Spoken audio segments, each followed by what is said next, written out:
Hey everybody, welcome to the Cliffy H Show. If you're a man over 60 going through a separation or divorce, then this is for you. You don't have to be 60. You could be any age going through a separation or a divorce. You don't have to be a man because women are going through it too. But let's get into it. My channel is about how we can get better every day in every way than we were yesterday. And so I share all the strategies and principles and values that I've learned, immersing myself in self-improvement for the past 35 years. And that's what I share on my channel. But in this past year, I've been going through a winter in my life, a winter that I had to remind myself that I have learned over the years about recognizing patterns and adapting to the patterns.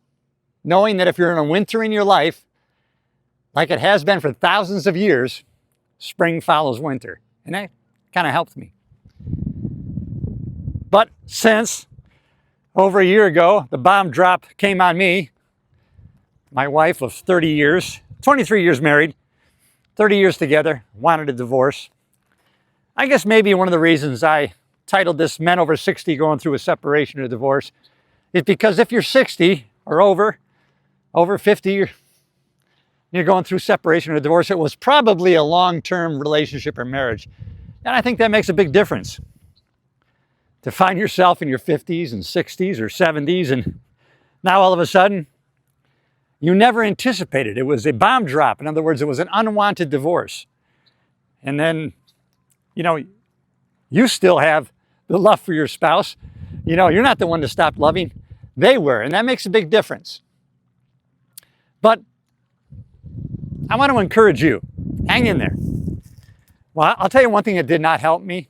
I know people, they did it out of love and caring for me. And people even with the experience of having already gone through it, telling me, hey, it gets better. Hang in there, it gets better. And it does get better. That is a true thing. But that doesn't help, so I'm not going to tell you that. But it is true. It will get better because your mind will adjust. Your body will adjust. For a while, you're in trauma mode.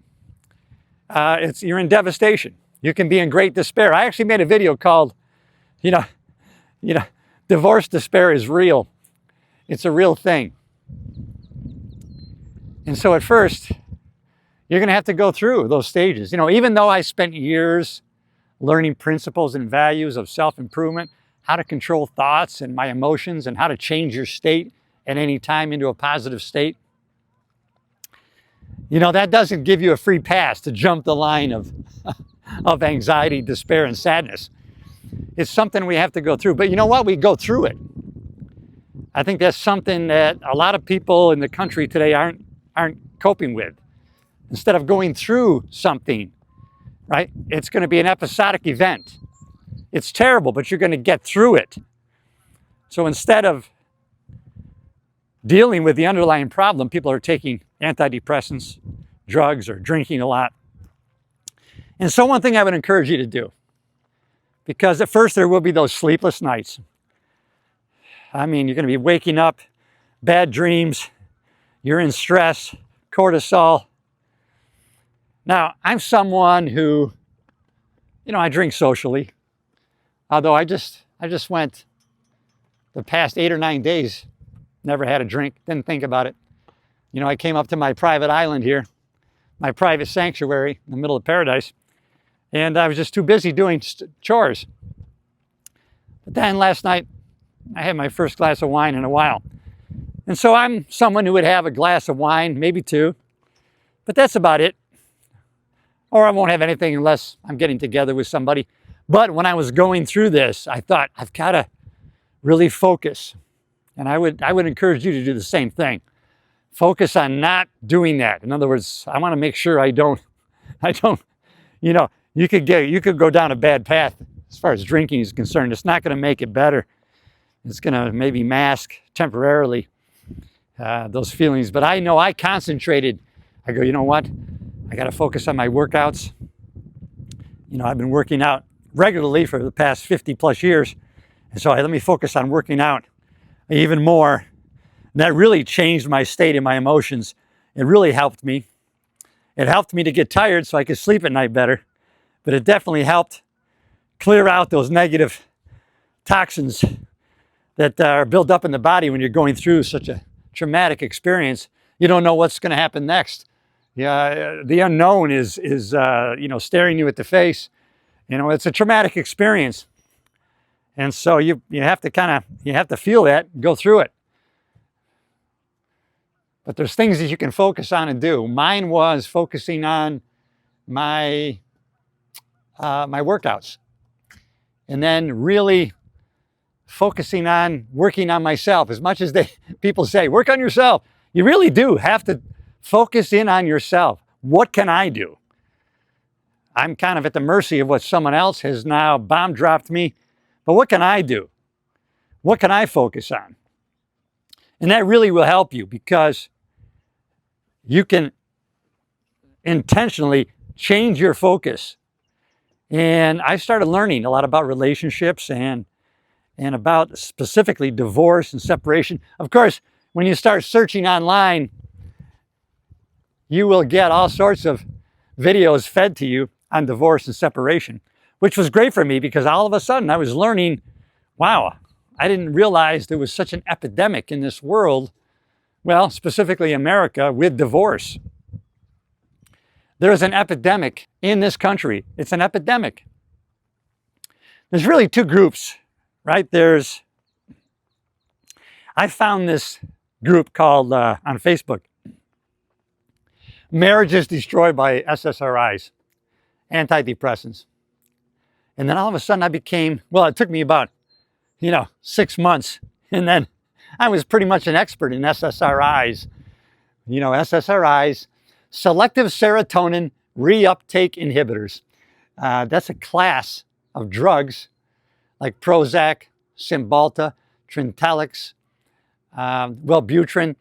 And I became an expert in these things, and I began to be in contact with people who were educating people on the effects of these drugs and the effects that they're having on marriages and relationships. And then there's another group that I learned about, and they were called the midlife crisisers. Now, a lot of them were women who were filing for divorce, and the people who are filing for, 70 to 80% are women filing for divorce. And you know what? People who, if somebody's being abused or there's been infidelity, then it's probably, maybe divorce is the best. But, that's not really been the case in the last few years. They call it gray divorce. People over 60, it's pretty much doubled, if not tripled, in the last 15 or 20 years. Gray divorce. I guess maybe because people living longer, empty nesters. So you got the midlife crisisers. A lot of women are saying, I brought up kids, I took care of the kids, now I took care of you, now it's time to take care of myself. But whatever the reason, a lot of men and a lot of women have been bomb dropped, and they find themselves in that position. So the divorce despair is real, but there's things that we can do. And I would encourage you to really focus on physical activity, on your health, because in not drinking, even though I was someone who just had a drink or two a couple nights a week, I consciously said, I'm not even going to have any for a while. I want to make sure that I don't go down that road. I don't want to start that ball going. And it really did serve me well. And now, like last night, I had a glass of wine, no problem. But of course, I'm a year into the game. And as time goes on, and everybody's timeline is different, but I want to encourage you to hang in there. You're not alone. If you haven't already, search out those groups. I don't know why, but it does help when you find other people like, oh, you're going, next thing you know, you're going to find all these people. Oh no, that happened to me exactly. That happened to me. I can't tell you, but I'm going to tell you, I've had several friends. All of a sudden they reached out to me, Cliff, I'm going through the same thing you're going through. This happened to me, this happened to me. Oh. And then some of those people are in different stages of the game, and then you can help them. If you're a stage or two ahead, you can help and encourage them. And you can tell them, hey, this is what you can expect to happen. This is how you can expect to feel. And then you can find yourself in a learning mode. You can really learn a lot about what's going on and what you can do. Getting out in nature. Now, within days of me getting confronted with an unwanted divorce, I found I was here on my private island, and I was kind of sequestered. I was kind of isolated. I was exiled on the island here. And so, yeah, peace, quiet. But when you're going through a stressful time, it might not be too healthy to be isolated. So I had to concentrate and focus. So while I was here, I made sure that I got involved in a tennis group on the mainland. And I've developed some new friends and relationships, even though I was going through what I was going through. And then I joined, even though I have gym equipment here on the island and I do my island workout, I joined a gym, 24-hour gym that's here on the mainland. And I developed some relationships through that gym here. And then I helped somebody up here who was starting a table tennis group. And so I found myself forcing myself, of course, to be out there, out amongst them. And I would encourage you to do the same thing. And so you're going to learn a lot from other people who are 2 or 3 steps ahead of you. And you're going to find yourself 2 or 3 steps ahead of other people. And so you can help them. And just like when I talk about personal growth and self-improvement, you can't help somebody else without helping yourself. And the same thing is through divorce and separation. If that's something you're going through and you've learned things, and you have, then you can help somebody else. And in helping somebody else, you're going to help yourself. I don't know why, maybe it's not a good thing, but you know, when you connect with other people who are kind of going through the same experience that you're going through, it lightens the load. The yoke is not so heavy. And you have to look, you kind of have to look and do what we do in the other areas of personal growth and self-improvement. And you have to apply those. Instead of thriving when everything's going perfectly, we never know what we're training for. And so when you're getting yourself better at communication, you're getting yourself better at changing your thinking, changing your habits, and changing how you're operating your life, you have to apply those in times of trouble. And when you do, you're going to say, now I know what I was learning and training for. And so one of the things that I always talked about, things that I learned from other people, it's not my idea, the fact that our brain always subconsciously will answer our questions. It doesn't argue with us, our subconscious mind. It'll accept whatever we put into it. And so if we ask it, what's good about this? If we adopt the philosophy, through every adversity, there's an equal or greater opportunity if we'll just look for it. And even in separation and divorce, we have to ask, okay, we got to say what's good about this. At first glance, we're going to say nothing. But stay focused on the question, what's good about this? What can I make good about this?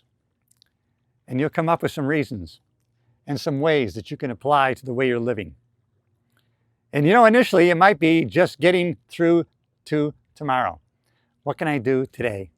In fact, what can I do tonight? I got to keep busy. I got to change my focus. It keeps getting drawn back to these thoughts. I'm ruminating and ruminating on this over and over and over again. That's going to happen, but that's okay. You know, it's like meditation. When you meditate, you know, people say, I can't meditate. I tried it. My mind kept drifting off to somewhere else. And I had to pull it back. That's really an indication you were doing it the right way. When you're really meditating properly, your mind will go off in another direction, but you'll notice it. The fact that you notice when your mind drifted off lets you know that you were meditating. You were doing it right. You might get better and better holding a blank mind or focused on something, but Everybody's going to experience the mind drifting off. Other thoughts come into your head. Don't think you're not doing it right. You're doing it right. You're better than you think. So if you're a man over 60, or a woman or anybody going through separation or divorce, despair, separation, despair, it's real. Now listen, you know what to do in your heart. You know what's happening in your own experience. Everyone's a little bit different. Some are kind of pretty close to exactly the same. It may be in your heart, no, I'm going to fight to work on this marriage. You follow the Bible, maybe you're a Christian, and no way, I'm fighting for this. Then fight for it. Fight for it. Do what you can. I fought for 8 months, tried everything, every way, focused on myself. What could I do? What can I change? How can I go forward? I tried all sorts of communication, all sorts of skills that I learned to no avail. One thing you're going to find out maybe as a man and you've been bomb dropped, there's also another group. Or there's another thing that's real, and you can check it out. You can search it, Google it. It's called walk-away wife syndrome. Walk-away wife syndrome. What that means is usually your wife decides that the relationship, the marriage is over, and they grieve it 6 months, a year before they tell you. It's called walk-away wife syndrome. And they plan it and they grieve it before they ever tell you. And so by the time the bomb drop comes on you and you're devastated, you're coiled up in a fetal position on the floor, crying your eyes out, and they seem cold and distant, it's because they've already grieved the relationship. They've already moved on. They're already done. And so as much as you want to save it, as much as you want to try, they've already gone way beyond where you're at. They're already 6 months to a year ahead of you. That's kind of a tragic thing, especially now you're going to fight your ass off for the marriage or the relationship. But walk-away wife syndrome, check it out. Learn about it because it will give you some understanding. It will give you some solace. It'll give you some insight and discern kind of what's happened. You can look back and learn and understand. But not only that, you can help other people. You can share that with other people. And when you start sharing those things, and they start doing their own research and they go, you know what, you were right. Wow, I never heard about that. And like I was saying earlier, when you start searching YouTube, surviving divorce, doing this, doing that, you're going to, you're going to start getting fed these videos that are going to talk about these things. And you're going to realize, wow, how much you're not alone. And you know what? I mean, in a certain respect,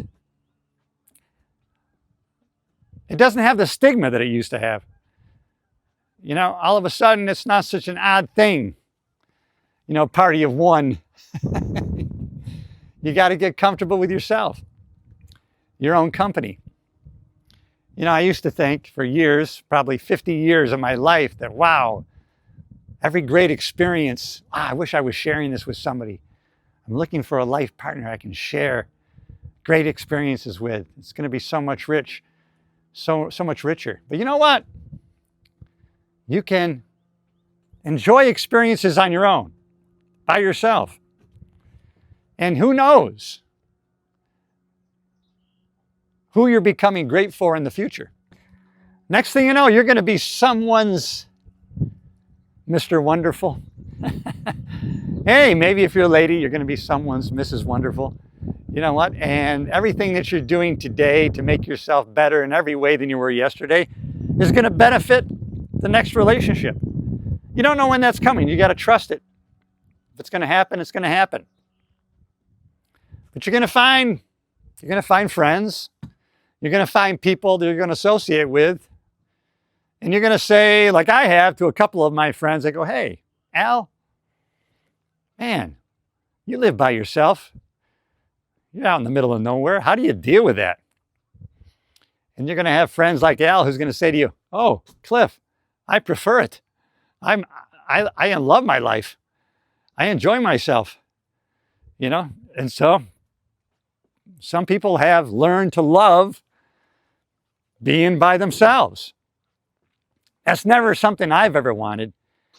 I've always believed, and I definitely experienced for over 30 years, the richness and how great it is to share a life with somebody else, a great love, and someone you can love on all the time, show respect for, and try to enhance their life, bring humor, support them in every way possible. I always found great satisfaction in that. So if you find yourself in an unwanted divorce or separation, I want to encourage you. You know, in the rest of my videos, I'm always encouraging people, right? I want to bring people up and together. And I have such great experience in constantly learning, developing skills, strategies, and principles that have made my life fantastic. And so now I found myself a year ago going through an unwanted divorce. And so why not share that experience and encourage people through that? And so that's what this video is about. And so I hope that that's what I've done here. And if you're going through that, listen, I want to encourage you. I support you. You know, leave me a message and search out friends and family. I got to tell you, last year, you know, as I said, I was sequestered here on the island. I made 11 trips to the Syracuse airport, which is 105 miles away, because I had friends fly in, and they spend, 3 of them spent separately a week here on the island with me. A couple flew in just for 3 days. You know, they just wanted to show me support. And I had friends that didn't mind that I was repeating myself.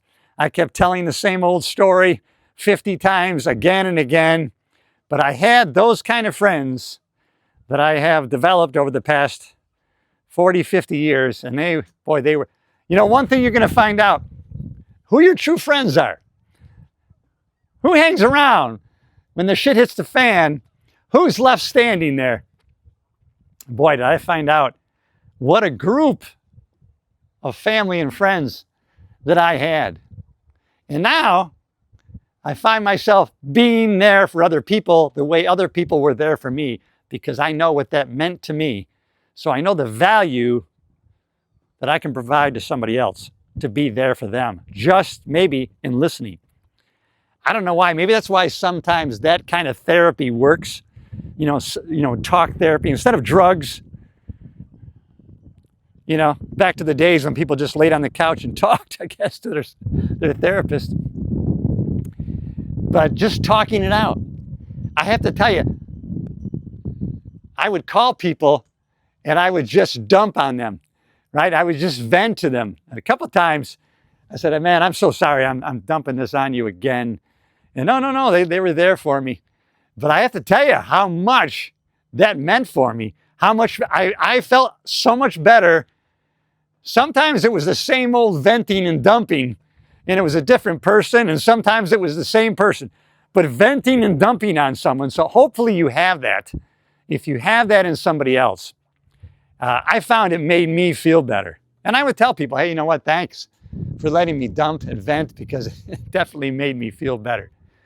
But in the end, and timing is different for everybody, but you know what, it does get better, even though I said that doesn't help to say that. I have to keep saying it, but you're going to have to just go through it, and you are going through it.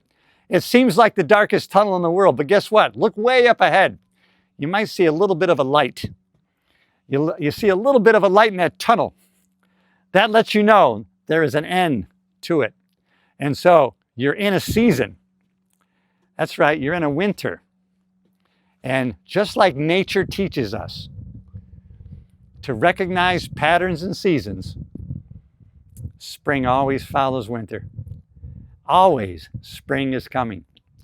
So, you're in a winter. I understand. It's snowing, it's cold, it's freezing, And you know what? Everything inside says to lock the doors and hide under the covers. No way.